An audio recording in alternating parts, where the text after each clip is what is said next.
राम जय जय राम।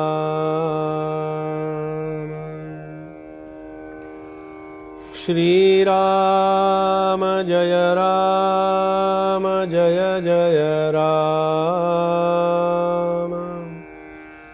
श्री राम जय जय राम।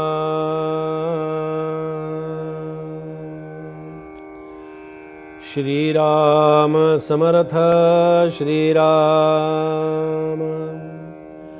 मी पण मागे सांडिले, स्वये आपणास धुंडिले, तुरिये सही ओलांडिले, या नाव साधक श्रीराम।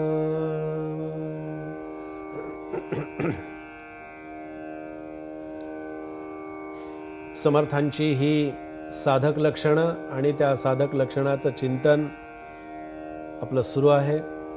ही साधना उपासना ज्याचं जसं कर्म आहे त्याला तसं फळ मिळतं। जर सत्कर्म असेल, जर चांगली वासना असेल, चांगली इच्छा असेल, चांगल्या कर्म करण्याची इच्छा मनामध्ये निर्माण होत असेल, तर भगवंत सुद्धा आपल्याला त्या चांगल्या कर्माशी तद्रूप होण्यासाठी जेवढी साधन सामग्री किंवा जेवढी शक्ती लागते ना, ती पुरवण्याचं काम तो करत असतो। फूल हातामध्ये घेतल्यानंतर फुलाचा सुगंध येतो। फुलाचा सुगंध जेव्हा येतो ना, तेव्हा चंदन सहाणेवरती उगाळलं की त्या चंदनाचा सुगंध येतो। त्याप्रमाणे जसं त्या फुलाचा सुगंध आहे, जसं त्या चंदनाचा सुगंध आहे, जसं चंदन उगाळल्यानंतर सुंदर त्याचा सगळीकडे असा सुगंध पसरलेला असतो, तसं आत्मचिंतन करणाऱ्या साधकाच्या कर्तृत्वाचा सुगंध हा सर्वत्र पसरलेला असतो। तो त्याचा कार्याचा आणि कर्तृत्वाचा सुगंध आहे। आता साधन करत असताना साधक म्हणून आपण व्यापक भूमिका ठेवलेली आहे। साधक याचा अर्थ की फक्त नामजप, फक्त ध्यानधारणा, फक्त परमार्थ कर्मकांड एवढ्यापुरता साधक आणि साधना मर्यादित नाही, तर समाजासाठी सुद्धा मी काही देणं लागतो।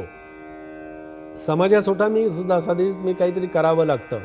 कसं असतं की कष्टाशिवाय मला अन्य चांगला मार्ग कधी सापडत नाही आणि कष्टांची नेहमी फुलं होत असतात बरं का। कष्टाचं साध्य हे त्या ईश्वराकडून आपल्याला बाकीच्यांच्याकडून मिळाली नाही तरी चालेल, मिळू नये। उलट मी तर असं म्हणतो की बाकीच्यांच्याकडून चांगली शाबासकी मिळणं म्हणजे मी माझा स्वतःचा अहंकार वाढवून घेण्याचा प्रकार असेल तो। पण मला शाबासकी म्हणा किंवा मला बक्षीस मला जे मिळायचं आहे किंवा मला जे मिळवायचं आहे ते मला माझ्या सद्गुरूंच्याकडून मिळावं, मला माझ्या गुरुमाऊलींच्याकडून मिळावं। मला अशा माणसांच्या अशा खोट्या आश्वासनांची आणि खोट्या त्यांच्या शाबासकीची गरज नाही, मला त्यांच्या बक्षिसांची गरज नाही, असं प्रत्येक साधकाला आतून असं वाटावं। कारण कसं असतं पहा की एकदा शबरीच्या आश्रमामध्ये प्रत्यक्ष प्रभू रामचंद्र आलेले आहेत।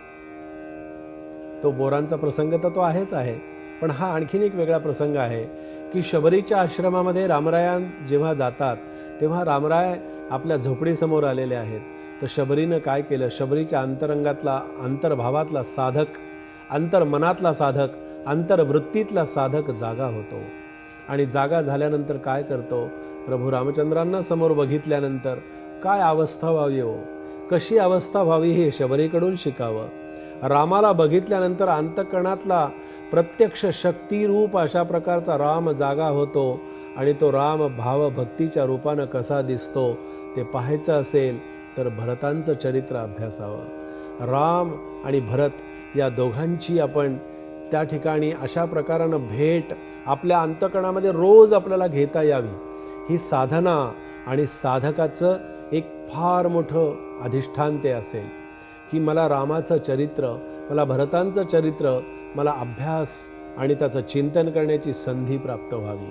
कारण भरतानी आपला भाव जो आहे ना, तो भरताचा भावसारखा भरतच असतो आणि तो भरत असताना आपल्याला अंतरंगामध्ये इतका आनंद होतो की रामावरती श्रद्धा असावी तर भरतांच्या सारखी असावी, रामावरती निष्ठा असावी रामावरती श्रद्धा असावी, रामावरती प्रेम असावं, तर ते शबरीसारखं प्रेम असावं. शबरीच्या आश्रमामध्ये रामराय आलेले आहेत. रामरायांना समोर बघितल्यानंतर शबरीनं साष्टांग दंडवत केला, नमस्कार केला, रामरायांची पाद्यपूजा केली, रामरायांना आपल्या झोपडीमध्ये आणलं. केवढा मोठा साधकातला तो उच्च आविष्कार असेल. रामराय तिच्या झोपडीमध्ये आलेले आहेत. रामाने येताना पाहिलं होतं की या वनामध्ये सुंदर सुंदर अशी फुलं त्यांनी पाहिली, सुंदर झाडं आणि फुलं त्यांनी पाहिली. आणि शबरीला विचारलं की शबरी, ही फुलांची झाडं कुठून आणलीस? कुठून ती फुलं, एवढी छान सुंदर फुलं कशी निर्माण झाली? पहा, मी का सांगतो आहे, आपल्या साधनेला सुद्धा अशी फुलं सुगंधी येण्याची गरज असते, म्हणून आपल्याला सांगतो आहे. हे ठीक आहे, हे ओव्या आणि हे चिंतन आपण करतो आहोत, पण हे समजावून घेतलं ना की मग हा विचार आपल्या मनामध्ये दृढ राहतो. म्हणून हे दृष्टांत द्यायचे. रामरायांनी विचारलं की ही फुलं आणि झाडं कुठून आणली? त्यावेळेला शबरीनं सांगितलं, जेव्हा मातंग ऋषी त्यांच्या म्हणाले पाठशाळेतल्या विद्यार्थ्यांना घेऊन इथं आले होते, लाकडाच्या मोळ्या त्यांच्या डोक्यावरती होत्या आणि कष्टाचा घाम, त्यांचा घाम जो होता तो घामा ज्या ठिकाणी पडला त्या ठिकाणी ही फुलांची झाडं निर्माण झालेली आहेत आणि त्यालाही फुलं आलेली आहेत. म्हणजे ही कष्टाची आणि घामाची फुलं आहेत, म्हणून ती इतकी सुंदर निर्माण झाली. रामरायांना आनंद झाला. असं आहे. म्हणून साधन आणि साधना ही या पद्धतीनं व्हावी की फुलांच्या मधला सुगंध मला निर्माण करता आला पाहिजे. फूल कळेल पण फुलातला सुगंध कळणार नाही. यासाठी हे रामचिंतन आणि साधन चिंतन आपण इथे करतो आहोत. जय जय रघुवीर समर्थ.